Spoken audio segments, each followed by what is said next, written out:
Welcome to the F.E.A.R Chronicles, false evidence appearing real, where we are covering real stories for navigating burnout, bold moves, and becoming your best self. I'm your host, Natasha-Agha, private practice strategist, mother of two, and recovering perfectionist. This is the space where we get honest about the pivots, the pressure, and the purpose behind it all. If you're navigating life transitions, career shifts, motherhood, or learning to trust yourself again, you're in the right place. Let's dive in. I want to continue on with the F.E.A.R Chronicles, which is false evidence appearing real. This one I ended up titling "The Breakdown Before the Breakthrough." I last week I talked about the reframe. I wanted to throw that in the title, and then I just said forget it. I'm going to discuss it though here because last week I talked about all the things that led up to where I am today and the program that I've created and how this all came to be. And you really I have to lay the foundation, but then also go back and kind of see the hidden gems that were there. And when you're in the thick of it, you don't see that. But everything has led to this point. And the very one of the last things I talked about was literally it was like fire, fire, barrier, barrier. And we talked about, going through the pandemic and the delays, the overwhelm. I had multiple jobs, then I was unemployed, then I got my multiple jobs again, and then it just was absolute chaos. And I had a toddler at the time, and then ultimately a newborn. Um, so now it's for the reframe. So I talk about this because there's so much that it's very beautiful when I go back and I really look at how everything has played out. So every hurdle was really a lesson.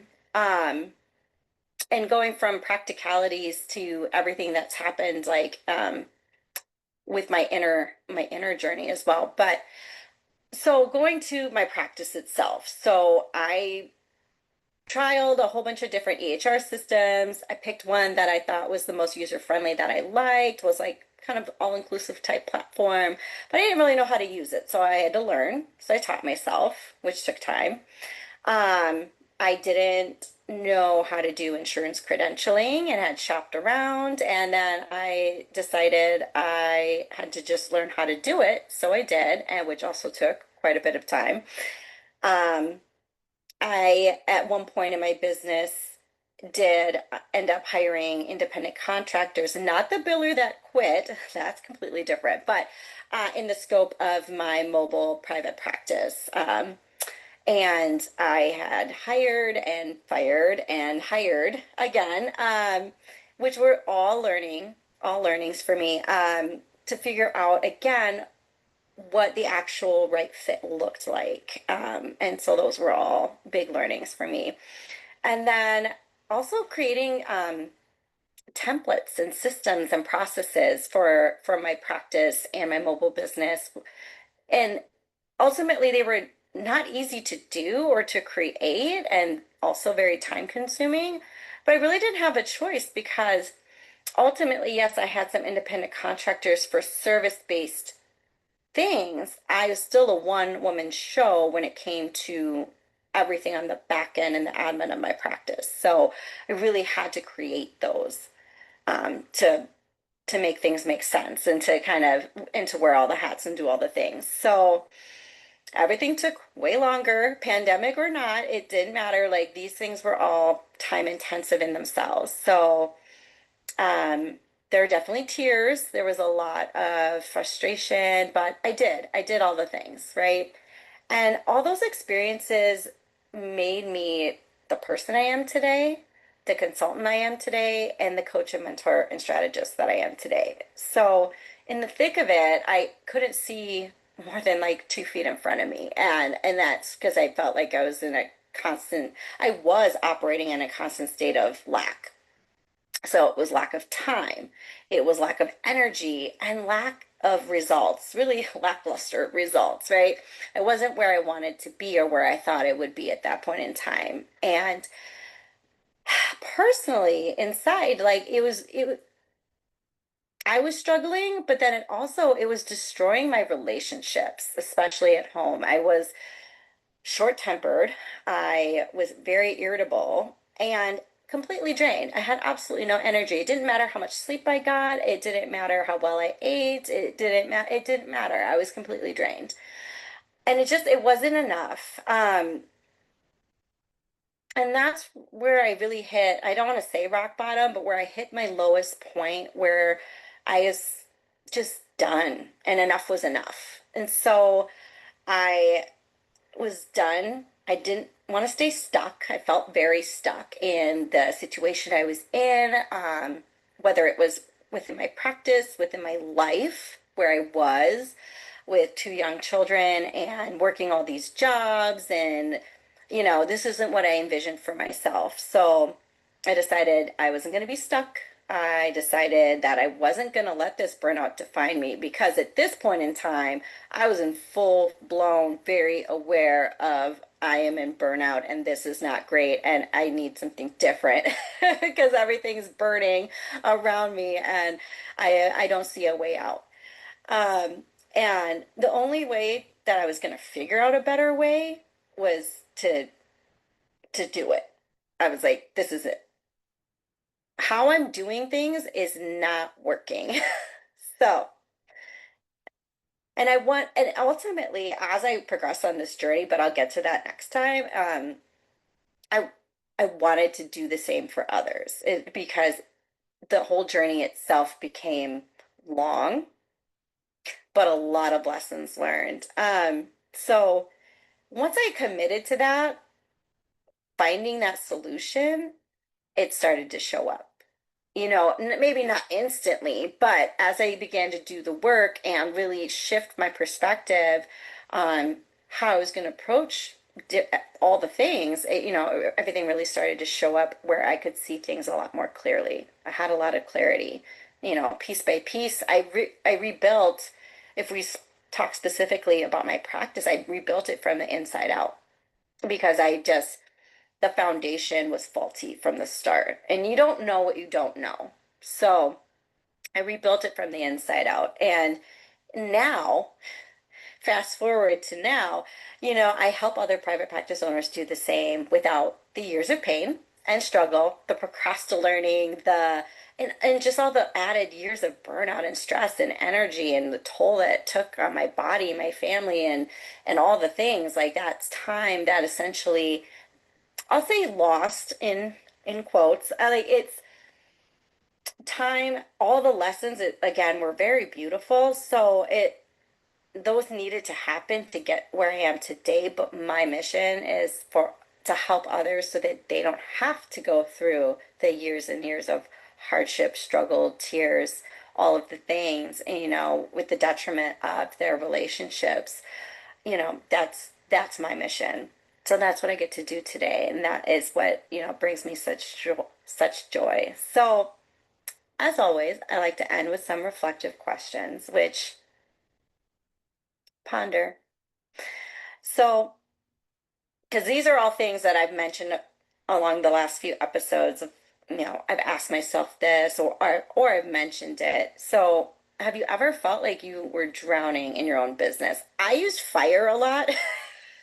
So either or, it could be like your whole life's on fire around you, or you're just like drowning. Again, it could be like the paperwork, the admin, the balancing, juggling of, you know, motherhood or parenthood. And if say that's not, you're doing your practice as a part-time gig, not a full-time gig, because sometimes we have to make those incremental steps before we even get there. So you're straddling two worlds, three worlds. You're doing all the things, wearing all the hats, and maybe you're a solo parent. And so that's like an added variable on top of everything. So it can get to be like you're drowning or everything's on fire, whichever resonates with you more. So, and then, or it depends on the day, I should say. And then my next question is, what lessons did you only learn after hitting that breaking point? So again, a lot of these insights and downloads for me came well after the fact.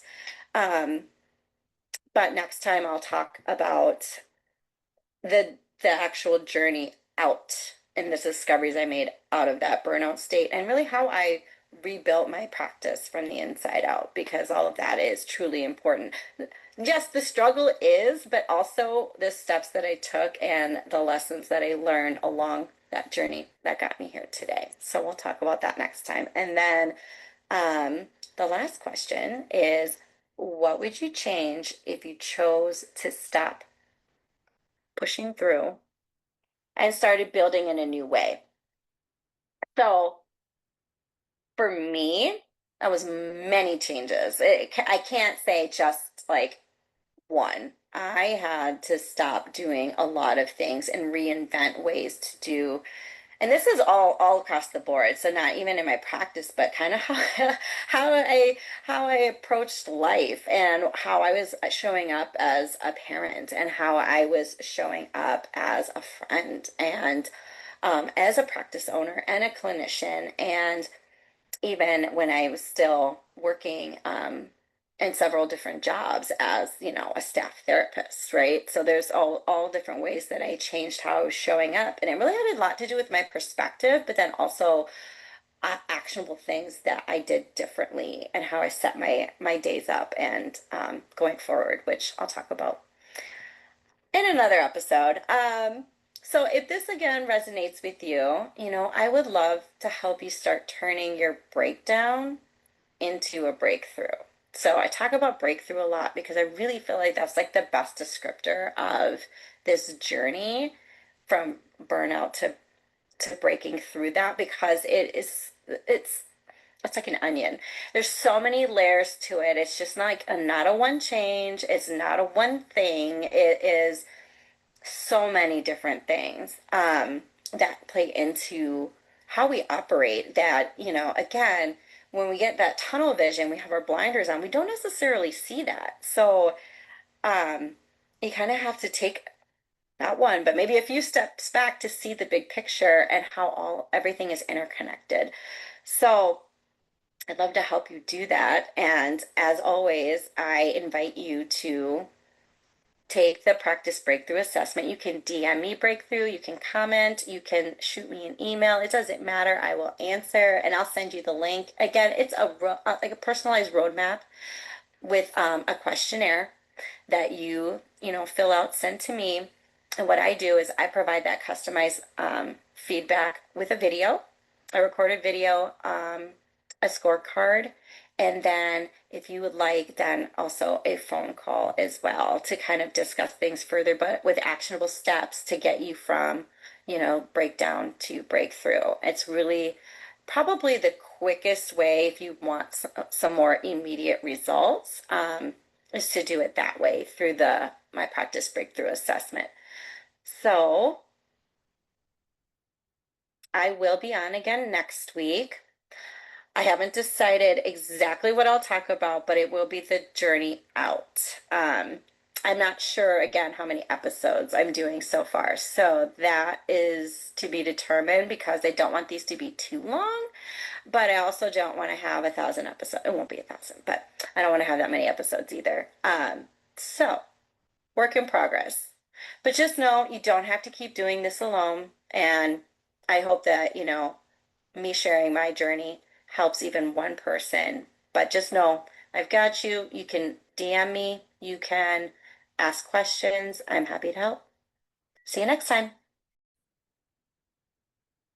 Thanks for joining me on the F.E.A.R Chronicles. If this episode resonated with you, I'd love for you to like, comment, or share with someone who needs it. Want more support? Check out the links below for free resources, workshops, and how to work with me. Remember, bold moves start with small shifts. You've got this, and I've got you.